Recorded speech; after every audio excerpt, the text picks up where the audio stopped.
Galing din kasi ako doon dati. At least meron ng ano, may magandang direction siya, di ba?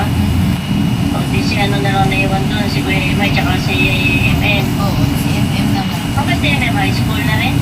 Grade, ano na ito? Grade 11?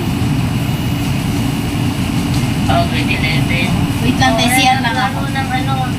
Lalo ng, may tawag ka? Hindi, CR lang ako. Tama, ano ka